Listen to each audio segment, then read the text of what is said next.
Good afternoon and welcome to the Police and Crime Panel. Just want to put on record thank you to Inspector Bott and his team for a fantastic hour we've just had looking at some of the drones and the police motorbikes and the firearms and the tactical unit that we've had a demonstration of. Really good for the panel to see that. So we'll start with a round of introductions for everyone first. So I'm Councillor Deborah Taylor and I'm the Chair of the Police and Crime Panel. Start with Kamal on my left.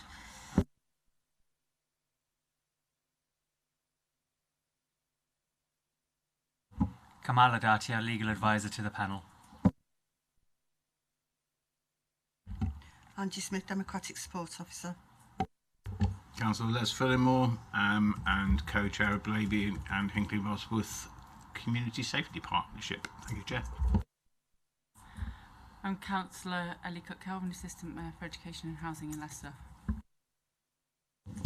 Councillor Mark Oxley, I'm Community Safety Partnership Chair at Rutland. I'm also the portfolio holder for Community Safety at Rutland. Councillor Adam Clark, Deputy City Mayor with responsibility for the environment and transportation. Parisha Pajara, Independent Chair. Rupert Matthews, Police and Crime Commissioner. Lizzie Starr, Interim Chief Executive for the Office of the Police and Crime Commissioner. Salma Manzoor, Independent Member. Good afternoon all. Councillor Harper Davies, Lead Member for Community Support and Chair for CSP for Charnwood. Councillor Michael Mullaney, Joint Chair of the Hinkley and Bosworth and Blaby Community Safety Partnership. Amalys Graham, Chairman of Melton Safety Community Partnership. Councillor Kevin Loyal, Chair of the Community Safety Partnership for the Borough of Oby and Wixton. Thank you. Thank you, everyone. Okay, so for three apologies, Councillor Wellbank, Claire and Woodman. Are there any other apologies from anyone else? Okay, on to item 2. So declarations of interest. Do any members have any declarations of pecuniary or other interests that they may have in the business on the agenda? Nothing from anyone? Okay, item 3, minutes of the last meeting held on the 20th of June 2022. So the minutes of the meetings are attached and members are asked to confirm that they are accurate record. Are we all happy with the minutes? Take as read. Okay. Thank you. Progress on actions from any previous meetings. If any have not had any, if anyone could turn their phones off, that would be great. I've not seen any other progress that we need to pick up at this meeting. Item 5 is questions from the public. I've not received any questions from the public. So we'll go on to item 6, which is the update of the OPC Corporate Governance Board and overview of performance management. So over to you, Mr. Matthews. Thank you, Chair. Right, the first thing to tell you is obviously the agenda today is quite light. Next time, you're not going to be so lucky because what we're hoping to do is to bring to this panel some of the reports that go to the Corporate Governance Board as they go to the corporate governance, so you'll see exactly what I'm seeing when I'm holding the force to account. Just as a flavour, what we're hoping to be bringing next time is a paper on the mini police. This is sort of like a cadet scheme but for junior school age children.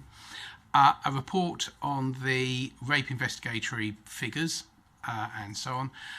Also a piece on the policing of local and national elections, which for those of us who are elected officials, I'm sure, well, I'm hoping will set everyone's mind at rest. You might be able to spot questions I didn't, of course, but I'm sure it'll be of interest to us all. And also a piece on Remembrance Sunday. That's because my office received quite a few comments, both from the public and indeed from serving police officers. There was a great deal of confusion about what the rules and regulations are around the policing of Remembrance Sunday. So I asked for a paper on that, which again I'm hoping to bring to you in its entirety. Turning to the report, the other thing, sorry to say, is that we're hoping to get all of those to you a lot earlier than the agenda, because there will be quite a lot of reading to plough your way through, and I'm sure questions you'll be wanting to ask. But we're hoping to get all of that to you well in advance. Turning to the report in front of you, the other thing to say is, as you know, I think this is the second cycle when we've been bringing Corporate Governance Board matters to you. I really look on this as being a bit of a a learning process at the moment, because when I took over, there wasn't any such system as this for holding the force to account. So we're really hoping to make this a lot more rigorous, to give reassurance to the public that everything is being done properly and as it should be. If there are any questions on this, either myself or Lizzie here will be only too pleased to answer them. But as I say, we are hoping next time this will be a much fuller report and you'll get a lot more information. But in the meantime, if anyone's got any questions, now's your chance.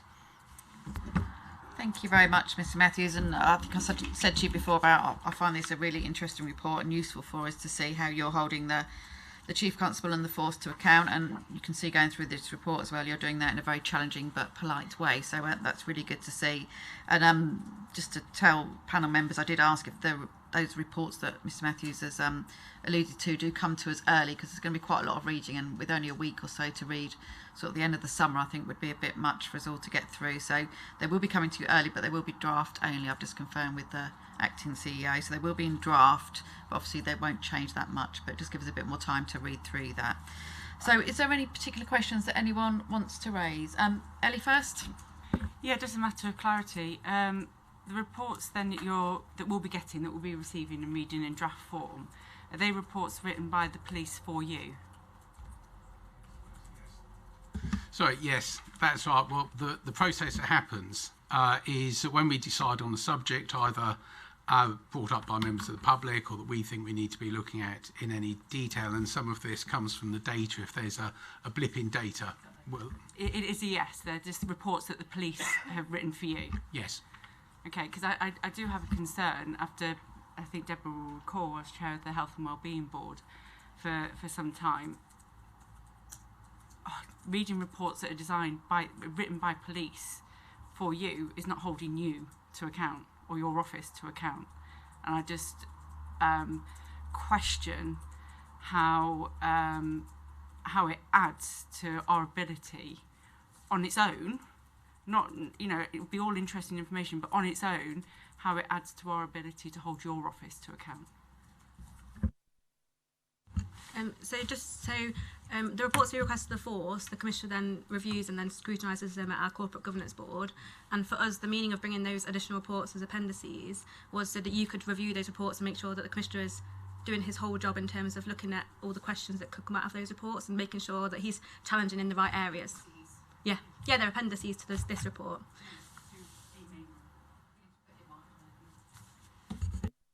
Sorry, I'll just, as I said, I'm just concerned that if we are just receiving reports that have been written by the police officers for Rupert and not a further report from the office of the PCC, which gives us broader context, I'm fine with them being appendices to a main report. I think it probably does add value. But as the sole item that we look at, I don't think it is adequate. Yeah, so just to clarify, this report will still come, but we want to attach the reports that Rupert reviews for this report. So if we look at the operational performance section, for the Corporate Governance Board, we receive a presentation or report from the force, which Rupert then we scrutinise and hold the force to account. And we want to bring that report as a supplement so you can see what he's scrutinised and if it matches to the report and if he's doing his job in full. And if I may add, Chair, also, if I'm understanding correctly, this isn't reports the police want to give us. That is, they might be hiding other things. These reports we ask. So if we think there is something that needs to be looked at in more detail, the police then do it. And if I can, through you, Chair, if this panel is particularly interested in subject, as I know Councillor Phillimore was bringing up about domestic abuse and alcohol and so on, I'm more than happy to take that up on your behalf with the force. So this isn't a matter of, the police throwing up a smoke screen and neither I nor you being able to get to awkward subjects. It's the sort of the process we've put in place to try and deal with this. I think just to confirm, Ellie, as well, this is not the only report that we get to scrutinise the PCC. So the main object of this panel is to hold him to account on his police and crime plan. So that comes back, and we've actually got a report today, haven't we, with a view of that. So this is just an added, so we can understand that the PCC is holding the Chief Constable to account and the force. So this is just one part of how we hold the PCC to account. Yeah, and that's what I was just seeking clarity on. Thank you, Deborah. Les. Your discretion, Chair, so I've recorded an A or B with you, but it falls out of the sexual offences on page 14 in the governance report, so I'm happy to take it now, or, yeah. So,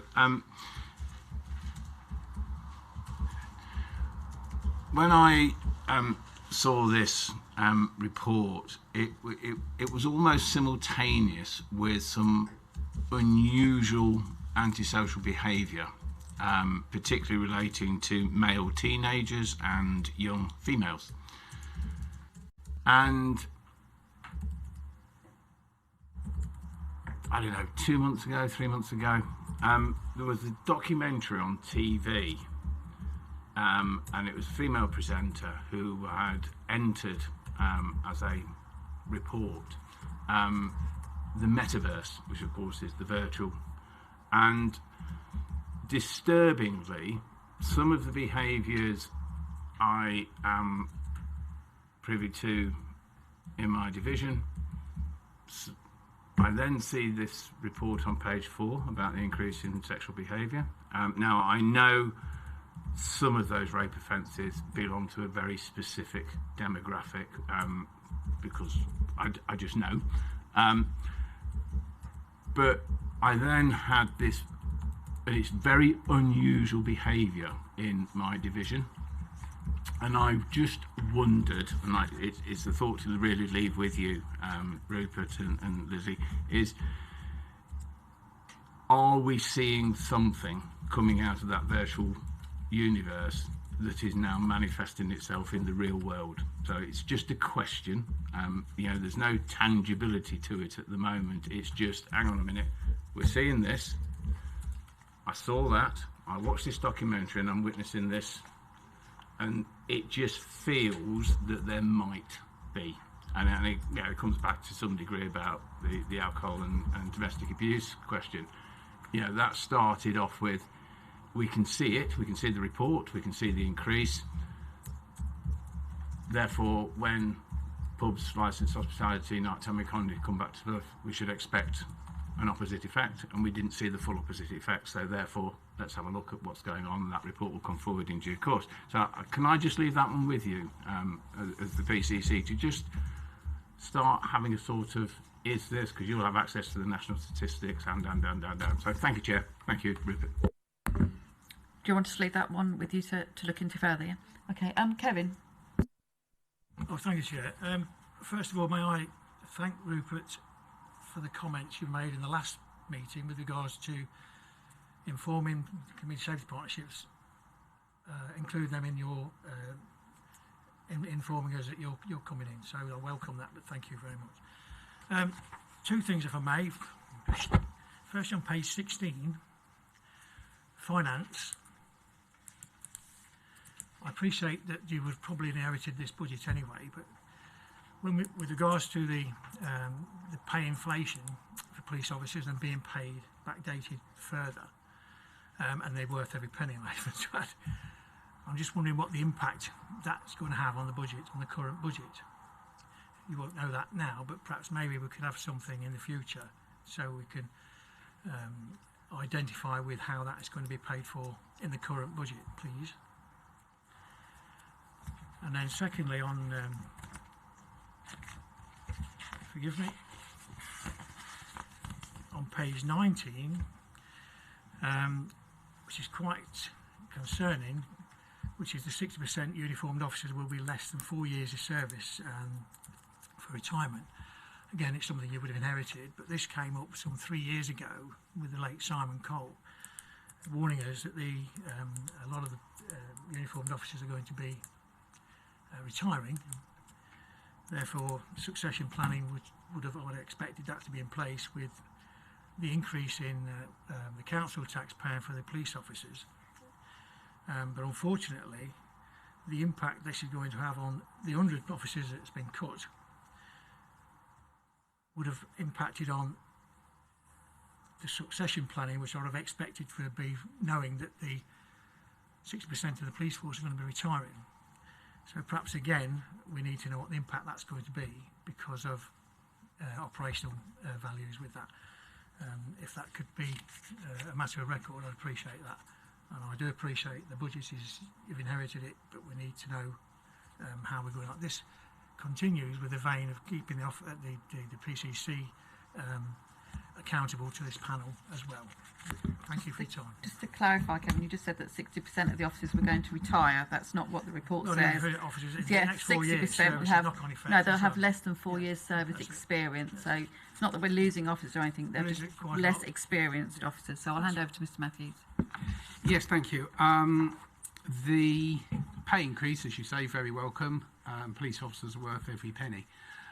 The indications that we're getting from government at the moment is that they're likely to fund about half of the increase in pay, and the other half is going to be found locally. So I've got a meeting with the temporary Chief Constable and his team in August to go through this in a bit more detail. So I'll probably be able to have a firmer grip on the detail of the situation in the future. But yes, some of that cost is going to fall on the local budget rather than coming from central government. As regards the succession planning, you're quite right. This has been coming at us for quite some time. And while training is no substitute for experience, it can go a long way to help. And over the past few years, the police have been undertaking a really quite rigorous programme of talent spotting, of training, of accelerated promotion, and so on. So we're not going to have any gaps anywhere. We're not going to have any situation where a senior officer has not undertaken the training that they should have undertaken for the position that they are in. It is, though, as you quite rightly point out, that a lot of people are coming to the end of their career at the moment, and therefore it's a matter of bringing up.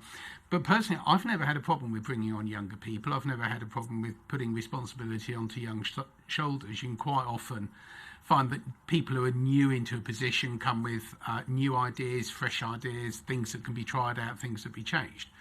So while it is a concern, I don't think it is a worry, if I can put it like that. And the police force have quite rightly, under the late Mr. Cole and currently under Mr. Nixon, have been putting in place a programme to try and rectify this and bring it forward. So I'm actually quite happy with that.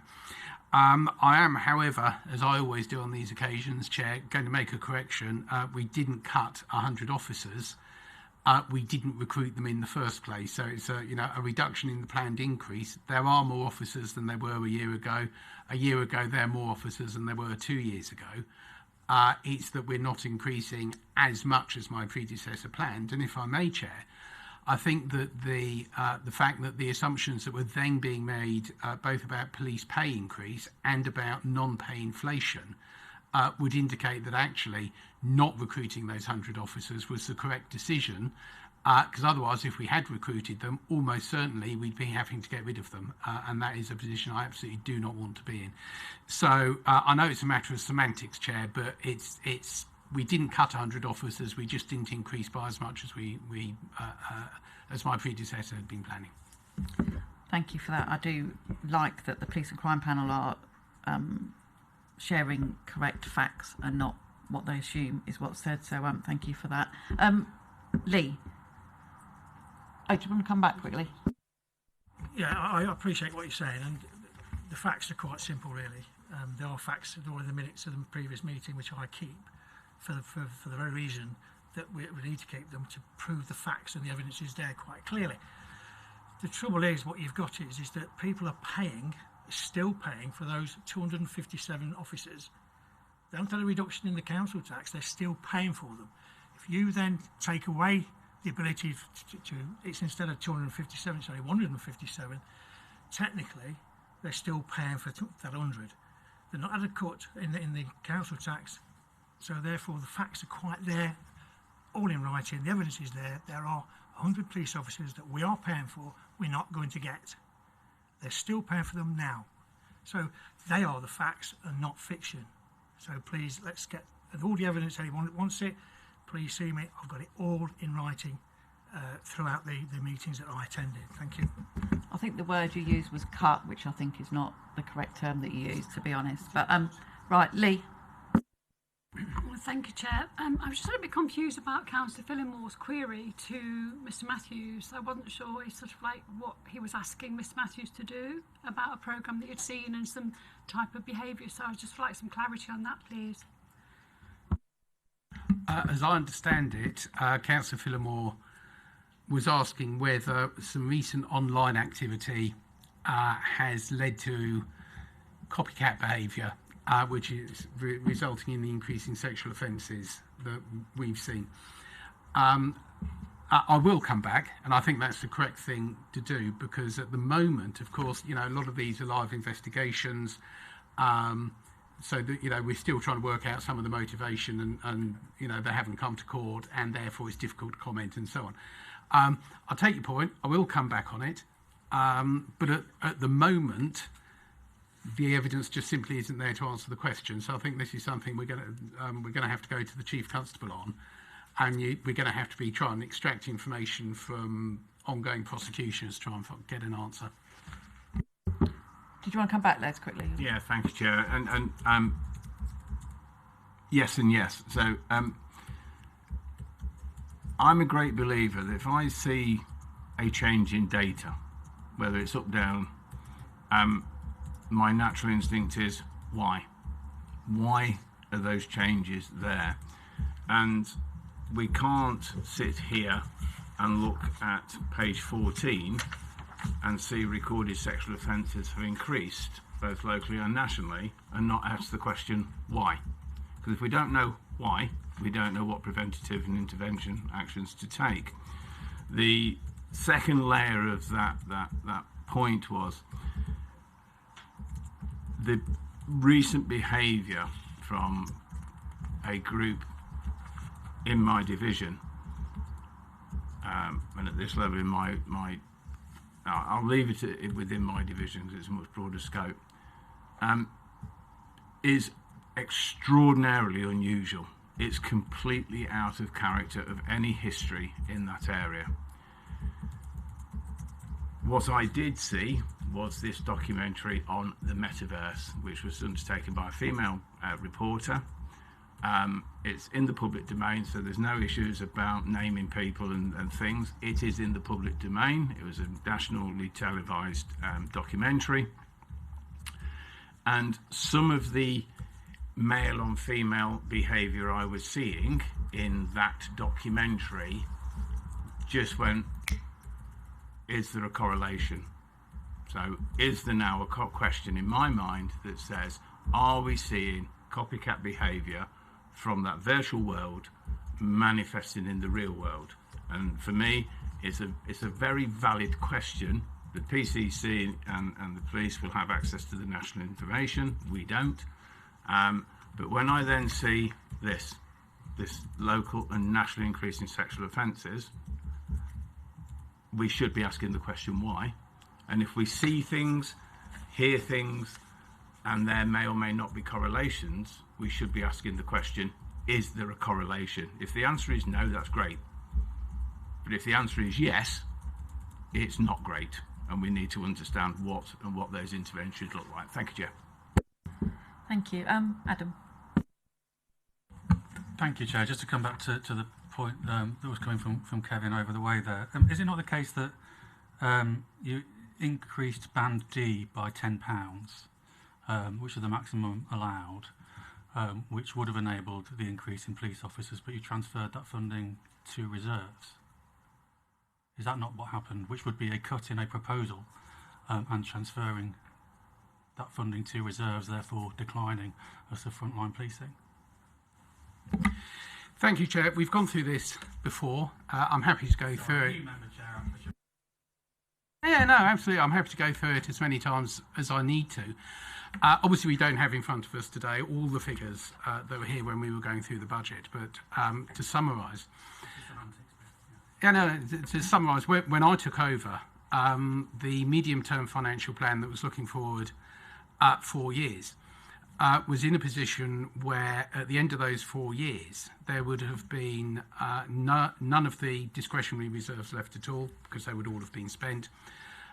There was an unfunded gap of, I think, 14 million I think. I might need to correct that. In that 4th year, which there was no way of filling. We also had a number of fairly expensive items which were mentioned in the medium-term financial plan that weren't actually costed. So we've got a staff reappraisal for non-officers, which is going to cost, I think, about 3 or 4 million is our best guess at the moment. There is the upgrade to the police communication system, which was uncosted, and various other items. Now, I understand, of course, that my predecessor took the view that he had a greater appetite for financial risk than I do. I've made it clear at this panel a number of times that I like to adopt a cautious approach to finances. I was not prepared to be in the position where we would have spent all our reserves and have a £14 million gap, which would have meant having to make £14 million of cuts in a single year. That is not an approach I think is a sensible approach to medium-term financial planning. And it was for that reason that I decided not to recruit the additional 100 officers. As I say, we've got more police officers than last year. Last year we had more than the year before. Because in my view, that would have only exacerbated the problem in 3 or 4 years' time. So instead, I decided, as you say, to bank that money, but it is all earmarked for things we are going to be spending money on. The recent police pay award, which was greater than what we were expecting, has put an additional burden on that. And so we are going to have to try and find how this is going to balance out again over the next 3 or 4 years. So, I'm not saying my predecessor did anything wrong. I'm not saying that he set the police force up to go bankrupt in 4 years.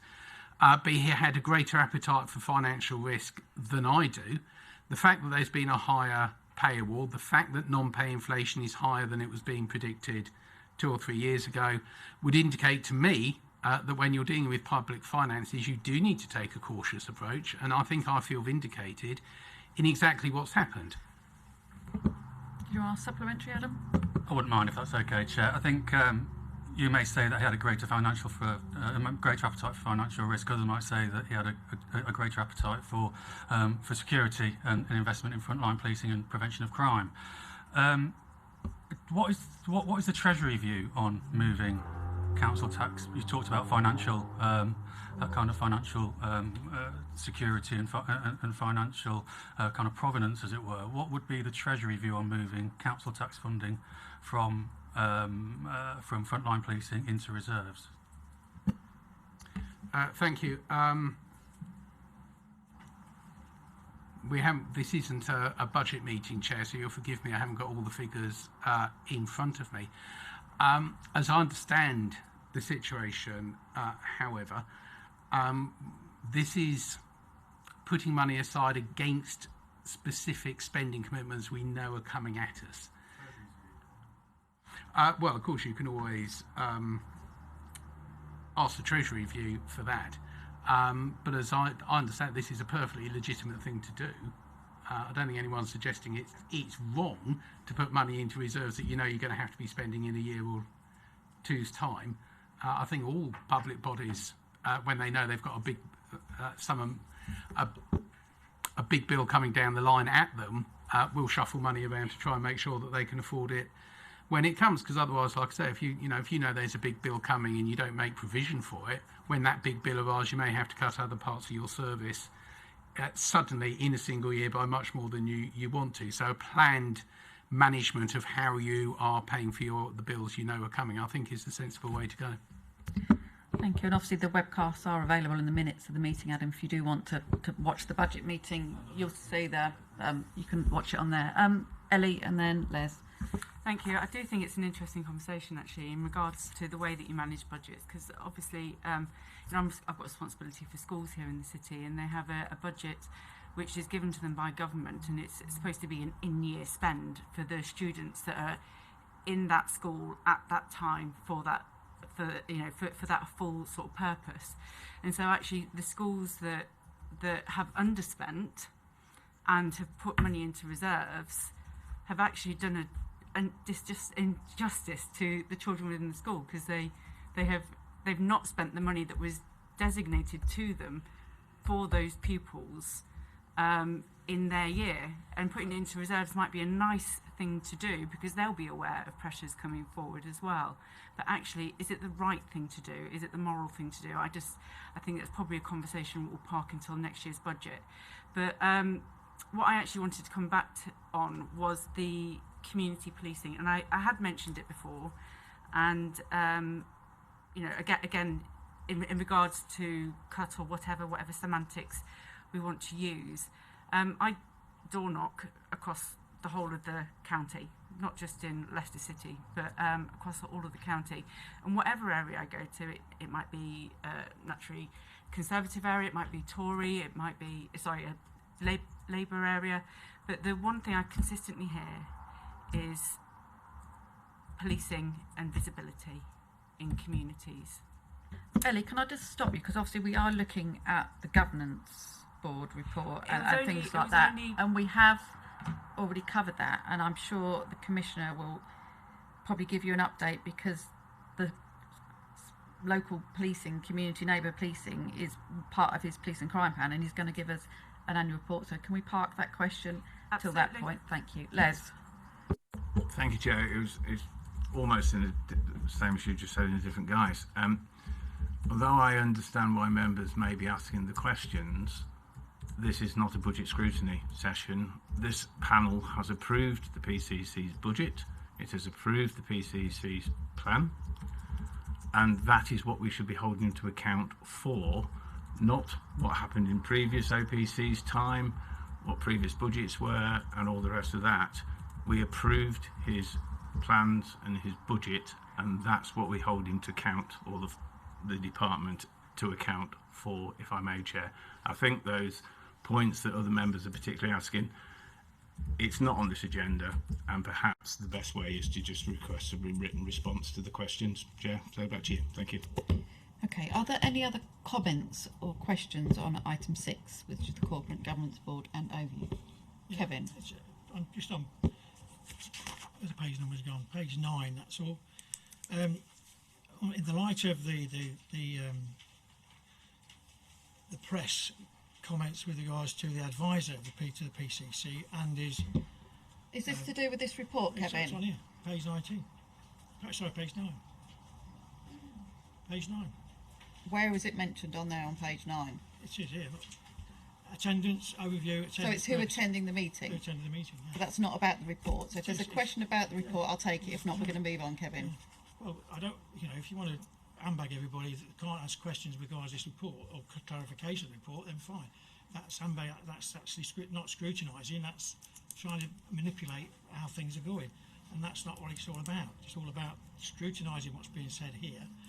What the PCC have said about how his finances is quite right in what he's saying, but then we've got somebody that's in the press that's not on the establishment that we got, but he's been paid a substantial amount of money. Simple question: why? If you're prudent with finances, why have you got an advisor on such a salary which it's not recorded? It's there. So if you can't ask the questions, why bring the report? I don't see any report about the PCC, the office staffing on here, to be honest. I'll ask Mr Matthews if he wants to reply, but I think the answer will probably be no, but I'll pass it over to Mr Matthews because it's not really on this report.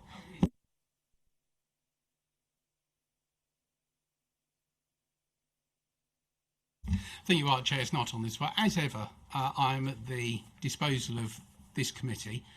Not wanting to teach you your business, Chair, because I wouldn't have the presumption. I thought this might be any other business rather than a question on Corporate Governance Board, but I'm in your hands. Okay, it's not on the report, it's just a member who's attending that. So if you want to bring it up, I'm happy to take any other business, even though it's not on agenda at the end of this meeting, if that's okay.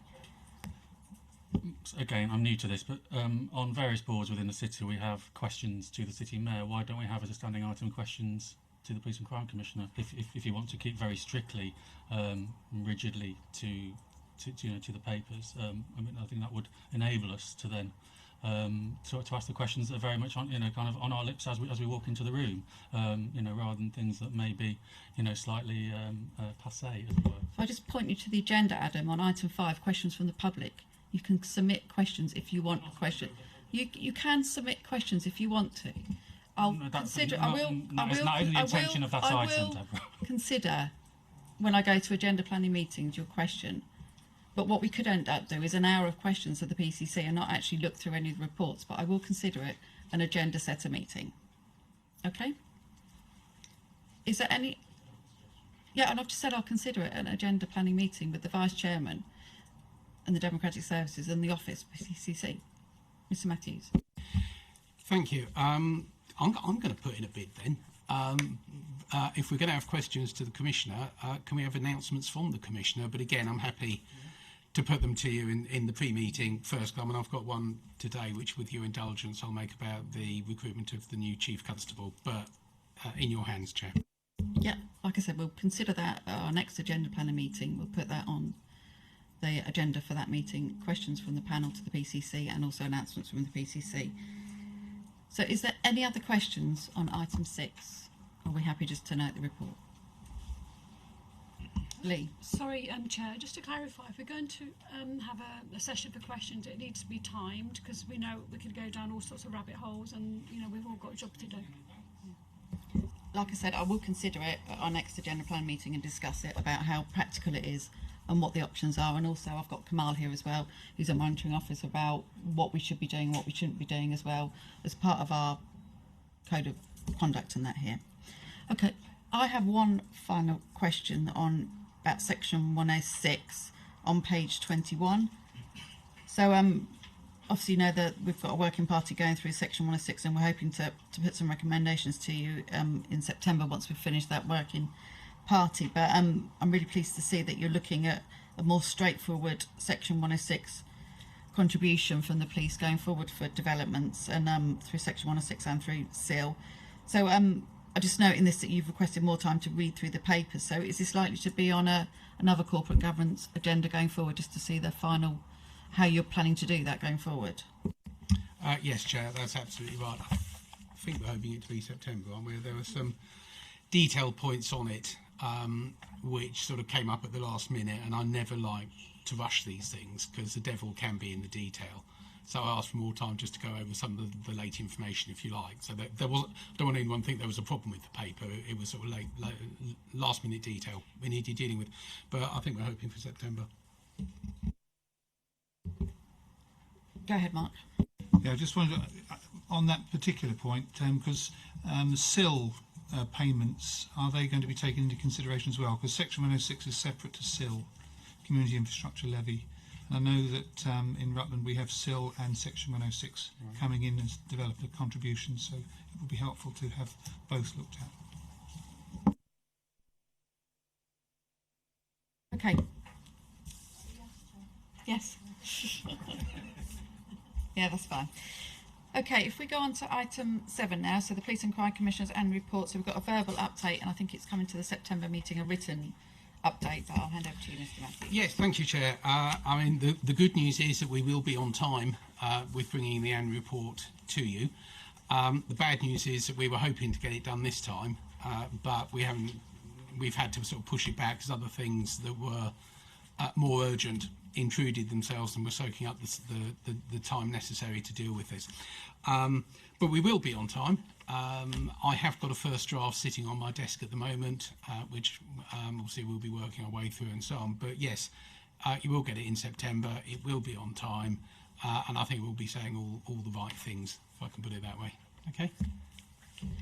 Ellie, did you want to pick up your question that you asked previously about community neighbouring and what's in the annual report?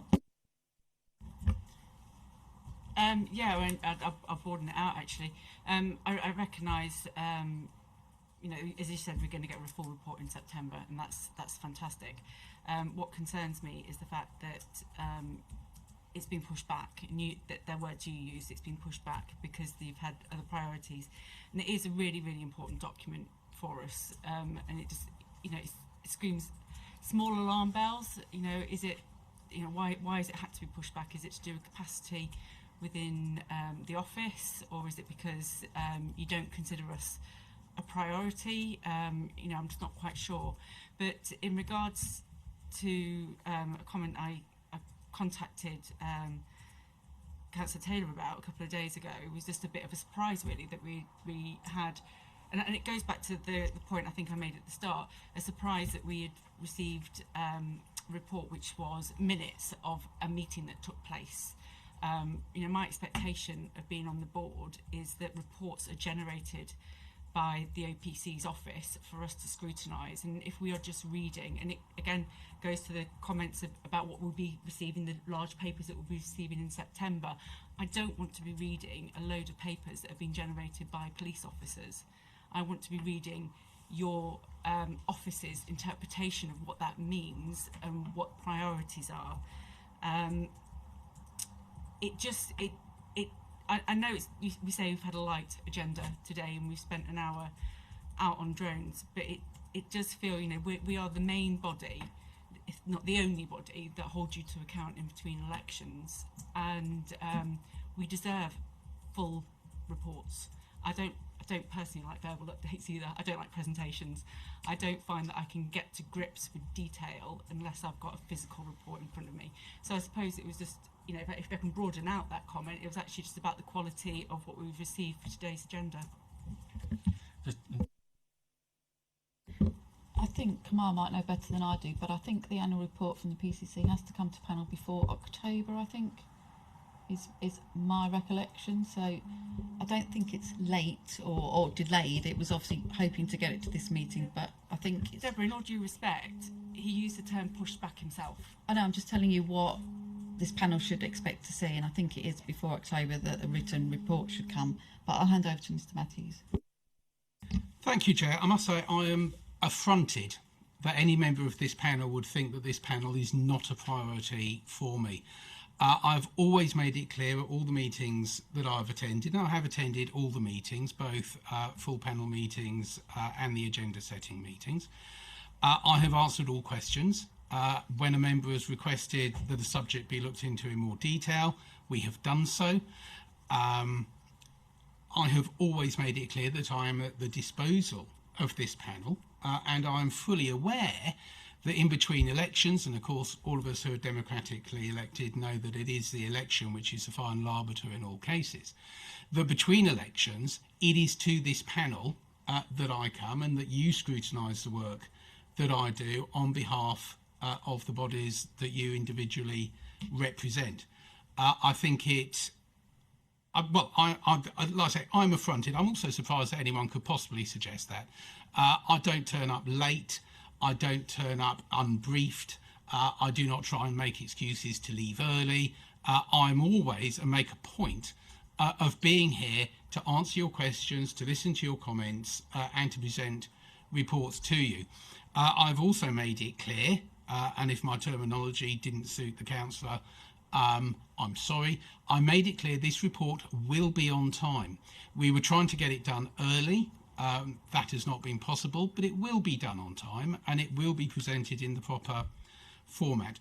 When it comes to the visibility of policing across the city and two counties, the council will be aware, of course, this is plays a large part in the police and crime plan, which I brought to this panel and which you have approved.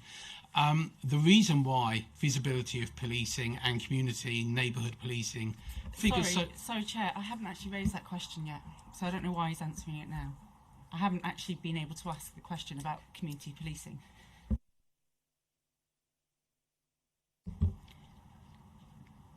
Did you want to ask that question now? Well, I was waiting for your instruction as to when it was appropriate to ask. I would ask it under this item if you want to ask it. Okay. That was what I went to for the question that I parked for you to ask it. Oh, okay. Okay, the question I parked. Thank you. Sorry for my misunderstanding, Deborah. Yeah, the question around community policing, as I was saying, was door knocking across the county. I am consistently told that people would like to have police officers, more visibility of police officers on the streets. For whatever reason, that that they see as the issue in their community. It might be to do with break-ins of cars overnight. It might be to do with young people hanging out on parks, which we know is not necessarily antisocial behaviour, but it's consistently that wanting to be reassured by seeing police in the area. And when I mentioned this before, Deborah correctly said to me, or said to us all, that actually that was embedded within your plan in terms of how you intend to improve community policing at the moment. And I'm just concerned that we still haven't seen that piece of work and remain unconvinced that by the argument that we don't need more frontline police officers in our estates, in our wards, on our streets. I just remain unconvinced, and I want you to convince me by producing that report. Thank you, Chair. I've never said any such thing that we do not need police officers. I do not appreciate people trying to put words into my mouth. As this panel will well know, the subject of visibility of policing, the importance of community policing is put into my police and crime plan. I have made it clear on many occasions that the police and crime plan, in my view, is a medium to long-term document.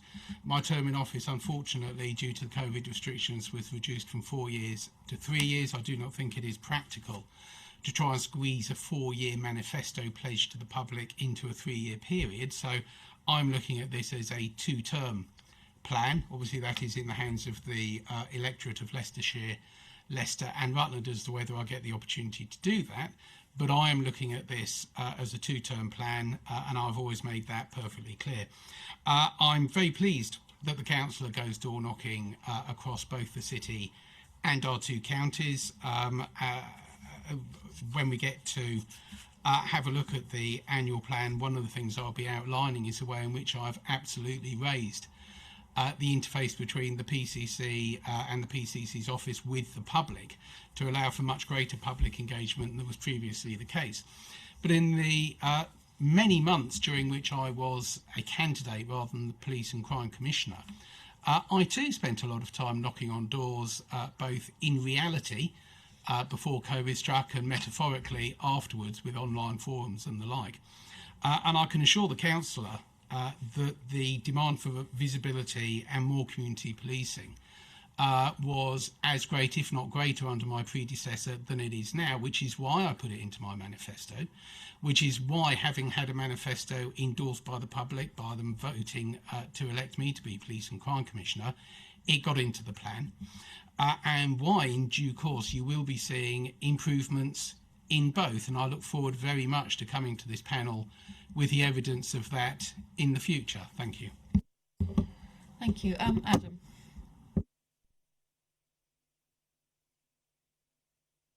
No. Okay. Very quickly, Ellie. Yeah, just with all due respect, I don't think people want to see the office of the PCC. I think they want to see police officers on the streets. I welcome the fact that you're doing more work and engagement with communities, but that is not what people are asking for. I look forward to the annual report, and I will be looking at that in more detail, but I still do go back to what I'd mentioned earlier about the morality of putting money into reserves when we know that there are issues on our streets now, and in some areas, particularly in those that are most deprived, the only way to build resilience in a community is by actively having police there to help support them. Thank you, Chair. Lizzie wanted to come back on an earlier point, sorry.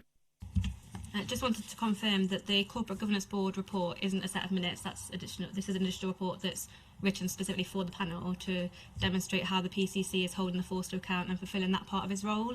So, and then just to clarify further that the reports that we're bringing will be force reports that come to Corporate Governance Board, and we're providing those to the panel to give additional context to the Commissioner's challenges or supporting in the meeting. So that's just wanted to clarify that. And just to go back to the Corporate Governance Board report was actually discussed in the panel in November 2020 when we brought the accountability strategy about how we do things moving forward. And actually what we're doing in the September meeting is bringing our commissioning strategy. So again, it's a report that we're creating about how we're going to do commissioning going forward, that we're welcoming the panel's views on in terms of how we're doing that going forward and commissioning. And as part of that report, there'll be a full repository of all of our commissioned services and how we're going to do that going forward. But just to note as well that in the forward plan, a lot of the reports going forward are our reports that we're writing and bringing to the panel. Ellie? Yeah, can we have it in report format style then, please? The way that they're presented at the moment is not in a traditional report format.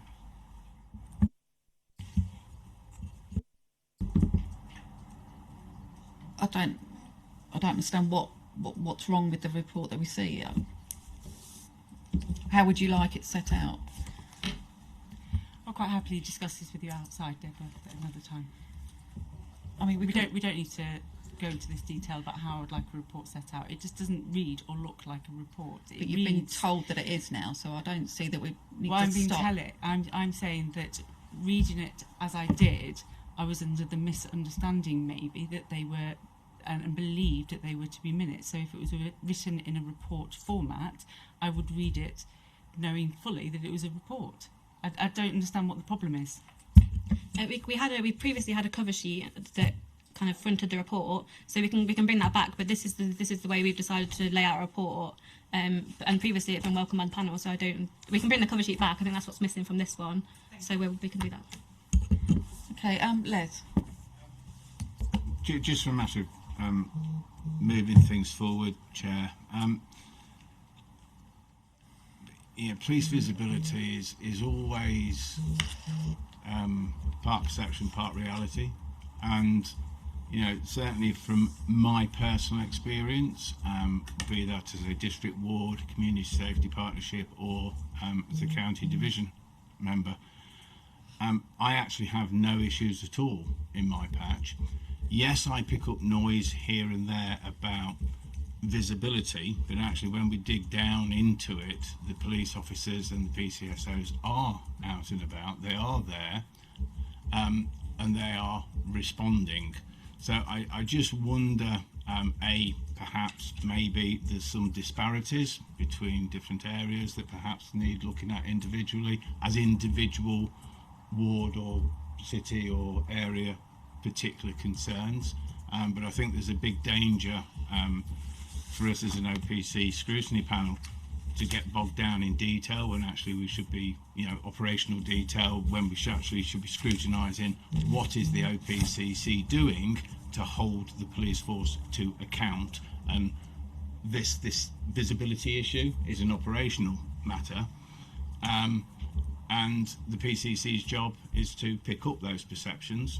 Mr. Matthews, it is to pick up those perceptions and actually drill down with the Chief Con to understand, is it real, is it perception, and if it is perception, what can we do to actually reassure our residents and communities that the police are there. So it's just my view, Chair. I just think we're in danger of getting bogged down in detail when actually some of this can be dealt with internally between the PCC's office and the operational force, and actually come back as a written response. Yeah, so thank you, Chair.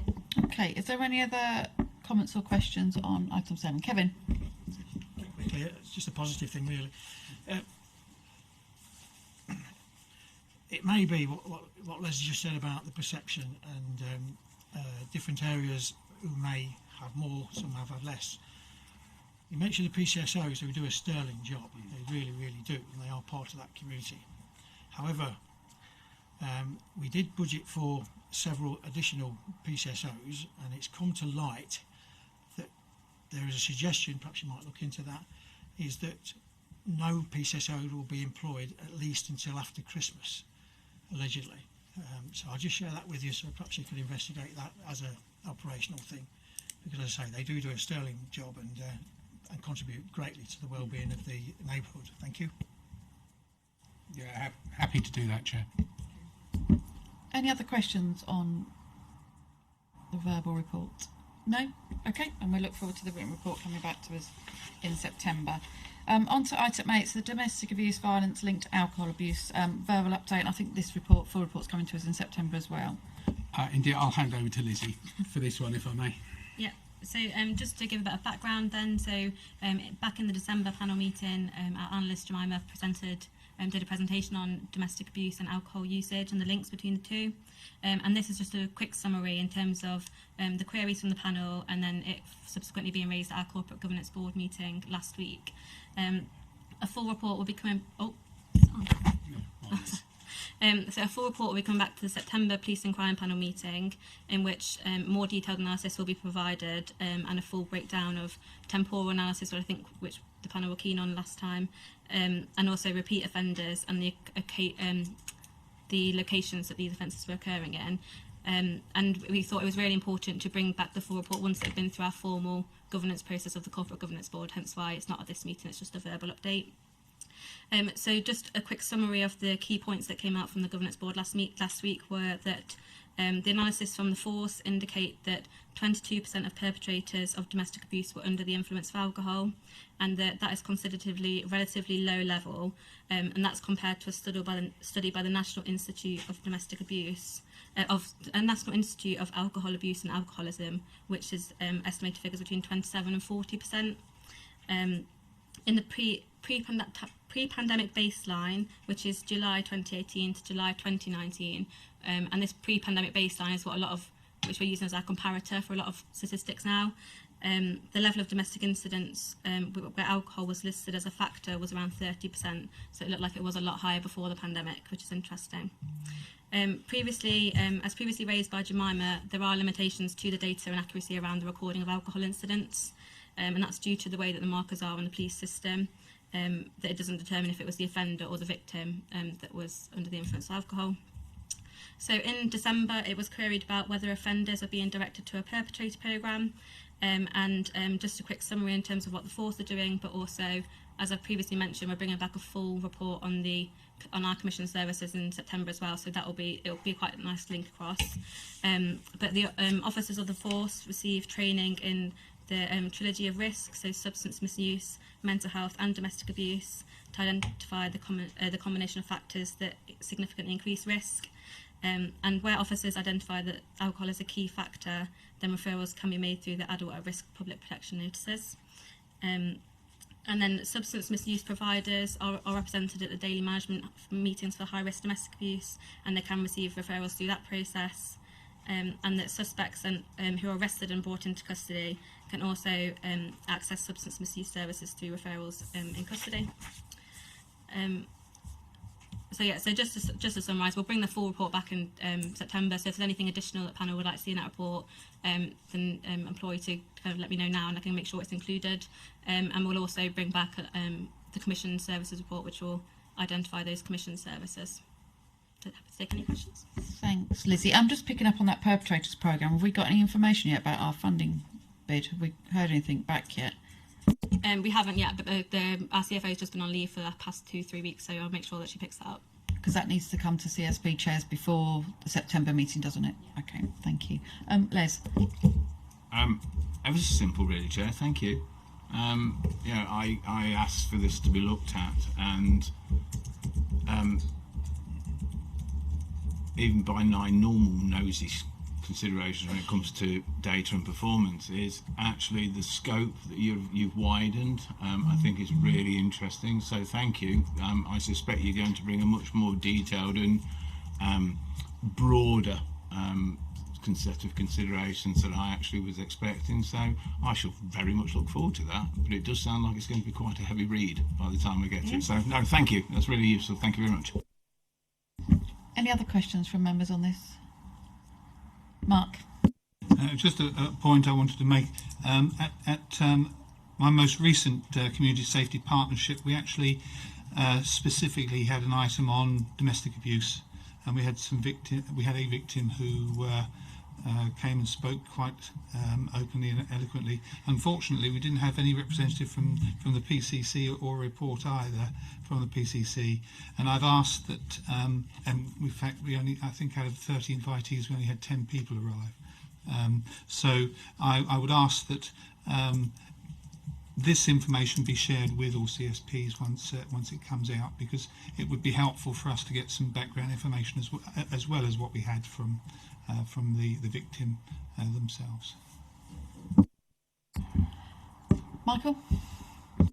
Thank you again for coming with this report, and we look forward to the more detailed information coming forward. I mean, one issue obviously of concern is that with the current financial situation and so many people under financial pressures, that if triggers for domestic abuse can include alcohol consumption, substance misuse, mental health, obviously a lot of those things are going to be negatively affected by people struggling to pay huge bills and other things. So unfortunately, one of the negative consequences of the current financial situation could obviously be that it could lead on to more unfortunate cases of domestic abuse, given that some of the triggers that cause that are likely to be made worse by the financial struggles people are going to be facing in the next few months. Kevin? Just an observation, if I may. I welcome the report. Thank you very much indeed. In my past life, I sat on and did a lot of training through domestic violence in court. I sat in the domestic violence courts, and it was very eye-opener as well. And so it's important that we deal with this. But some of the data that came through when we were doing the training, of course, was the link not just with alcohol but with football. Would you believe? And if the team lost, then sadly the victims again suffered for that. Now, whether the data is still there, that might be useful as part of the information to. Somebody will go out and drink because they lost, and then it happens. So there is a link there, but also there was a definite, quite a substantial link between that and football. So probably we look at that as well. I don't know.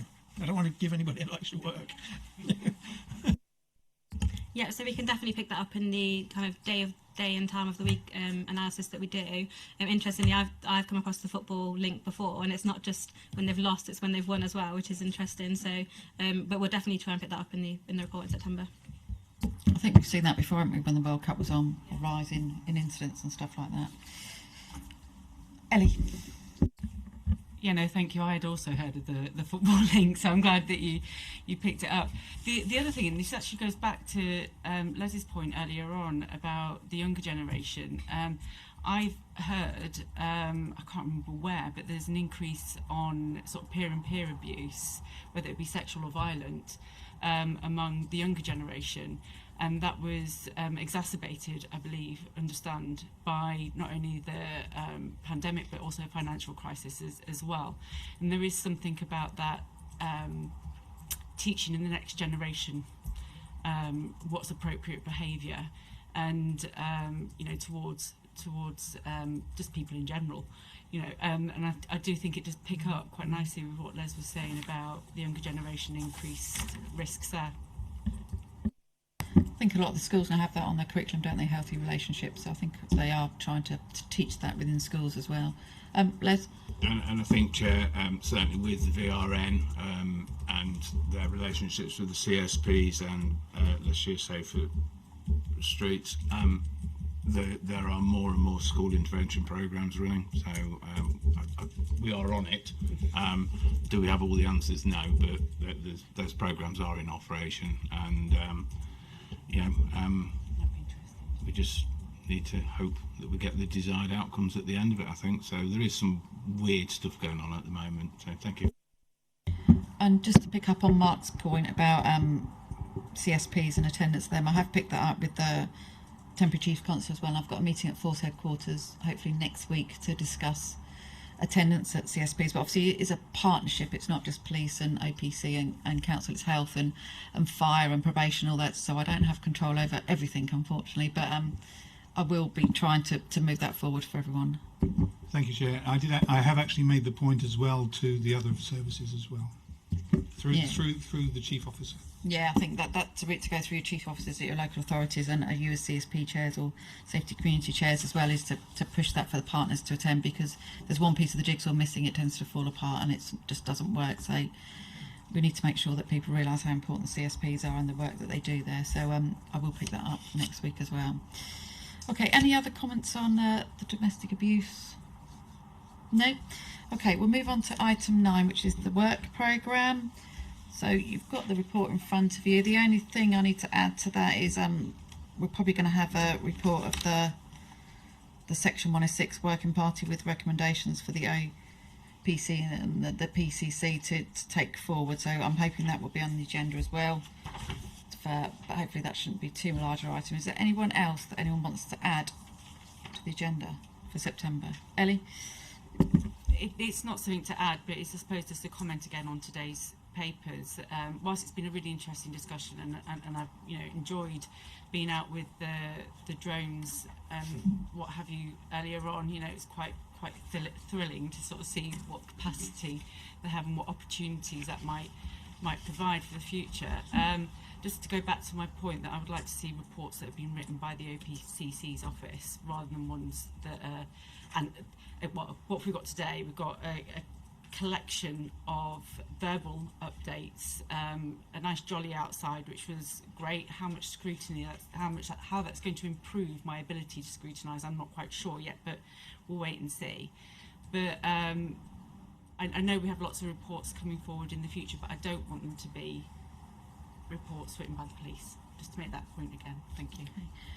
And just to pick up on your points about the jolly, that was initiated by me, because we sit here and approve a budget for the PC and the office to give to the force, and I think I felt it useful to understand where that money goes, how it's spent, and how that translates into operational police. So that was my reason for doing that today, and I'm going to do more of those for us to go to force headquarters. But obviously, if you're not interested, then don't come. I just think it's helpful for the panel to see what they approve as budgets, and like you say, what people are charged for their council tax.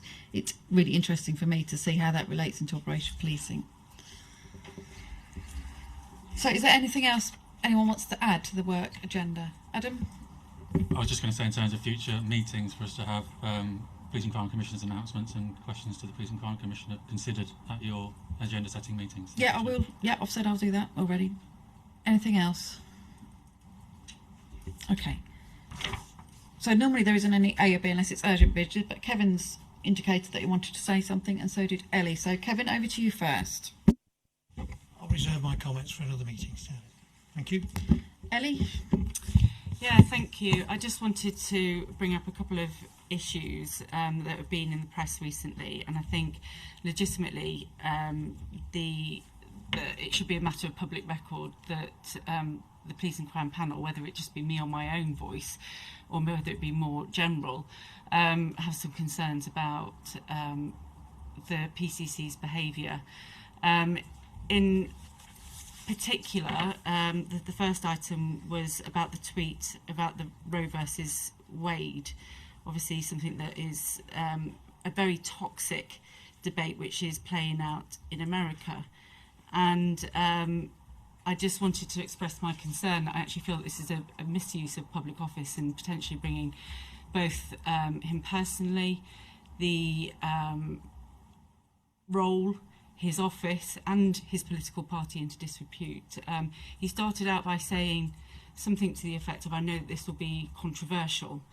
There is no need for the Police Crime Commissioner here in Leicestershire to be writing provocative, quite clearly, and he knows they're provocative, comments on any social media platform, and commenting on what's going on in America, particularly when we know that the debate is toxic, and whilst he hailed it as a success for democracy, many could plausibly argue the opposite.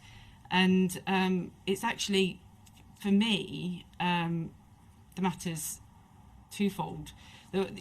One is bringing his political party into disrepute by misuse of office, but the more important one is actually bringing his office into disrepute. This isn't how you expect a PCC to conduct himself in public office, and I just wanted to have that on the record.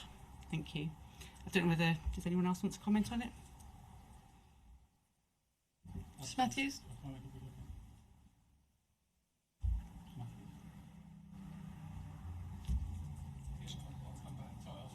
No, you go. Thank you. All right, well, thank you, Chair. First of all, the tweet to which the councillor refers to was on my private Twitter account and was written in my own private time, and therefore there was no misuse of public office in doing so. I would also add that a great many members of Parliament, councillors and other people in elected office also commented on this subject. So if people who, once they get into public office, are not allowed to comment on matters of public concern, I think that would be a very strange way to go about doing things. For those of you who are not familiar with what we're talking about, I thought I'd better just read out what the tweet actually reads. Unpopular opinion alert. The best place for controversial matters of public policy to be decided is at the ballot box. The ruling from the US Supreme Court is therefore a triumph of democracy overruled by judges. I then followed that up, second part to the thread. A longer argument in favour of democratic decision making is given here, and there's a link. Like me, he offers no opinion on the rights or wrongs of abortion, only on the decision making process. So through you, Chair, I was being very careful not to offer an opinion on abortion. What I was saying was related to the constitutional position of how those decisions are made. And I may add that my understanding of where the United States of America now stands is that they're following pretty much the position which we have in this country, which is those who are elected to legislatures make the law, and that it is then interpreted by judges. So I understand, of course, the councillor has a political point to make, but I absolutely refute that there was any misuse of public office. This was not done on the official account of the PCC. It was not done during office time, nor indeed do I have anything to regret about what was said. I was talking about the process by which decisions are made, and I was speaking up for democracy. I think that is a good thing for a democratically elected official to do. Very quickly, because I've allowed you one question. It's not turning into a debate.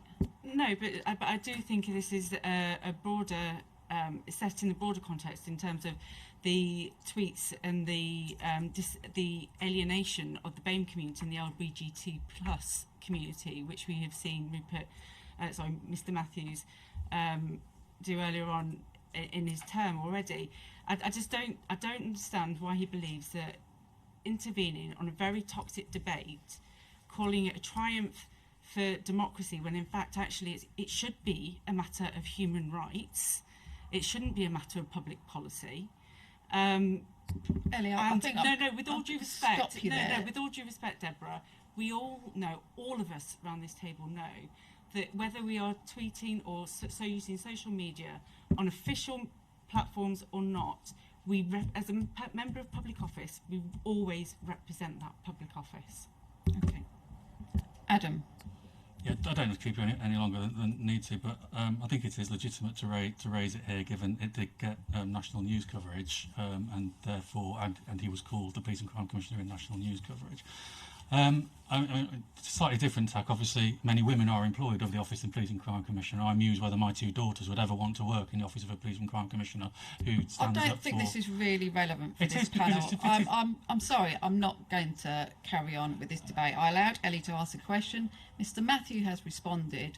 If you've got anything, you can write to Mr. Matthews. If you don't agree with what he's doing, his opinion, you're entitled to write to him. I don't think he might stand up for democracy. Many people would want him to stand up for women, Chair.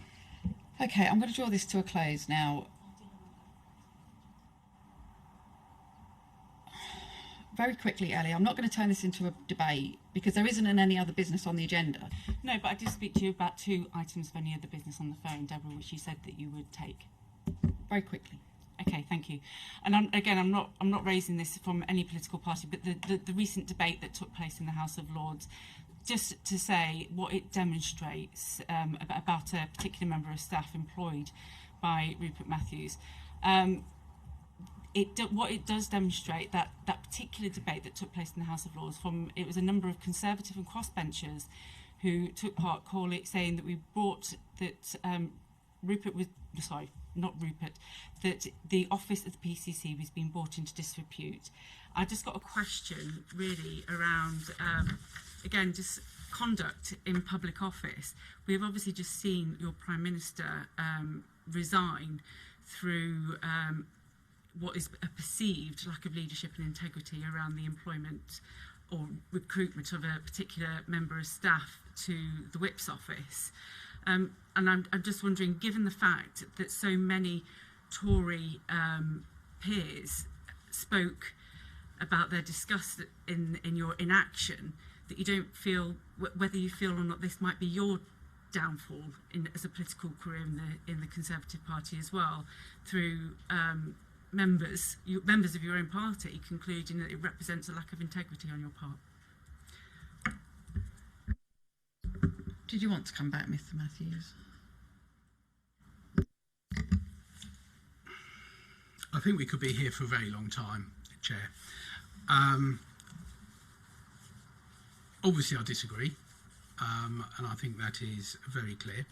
I would also point out that I was not in the House of Lords. I was not in a position, obviously, to respond to what was going on there. The person to whom we are referring and the comments that were made in the House of Lords were referring to an ongoing investigation which has not yet reached its conclusion. I've made clear that I believe a person is innocent until proven guilty. That is the basis on which our police force operates, the basis on which our criminal justice system operates. I have always stuck to that myself. I've made it clear to this panel, and I've made it clear elsewhere, that if any member of my staff is found to be guilty of this sort of behaviour, they will be out that door immediately. I will have no tolerance for it. But also, a person is innocent until proven guilty, and until such time that a person is proven guilty, I will treat them as being innocent. I do not believe in witch hunts. I do not believe in Twitter storms. I do not believe in cancel culture. I believe in innocent until proven guilty, but when a person is proven guilty, they must take the consequences. Thank you, Mr. Matthews, and I will ask Democratic Services that support us here to send out the remit for the Police and Crime Panel about what we're here to actually do, because we are actually here to scrutinise you and your office and not you as a person, Yes, and to make and political with all due points. So respect- I will ask at the end of it. Chair. No, I'm speaking, Ellie, thank you. With all due respect, I'm it's about speaking, the credibility. Ellie. So which what I is will do our is ask job. Kamal for advice following this, and also get that sent out to all members, because we're not here to score and make political statements, which I think has just happened now, and I will not be allowing that in the future. So I will draw a close to this meeting.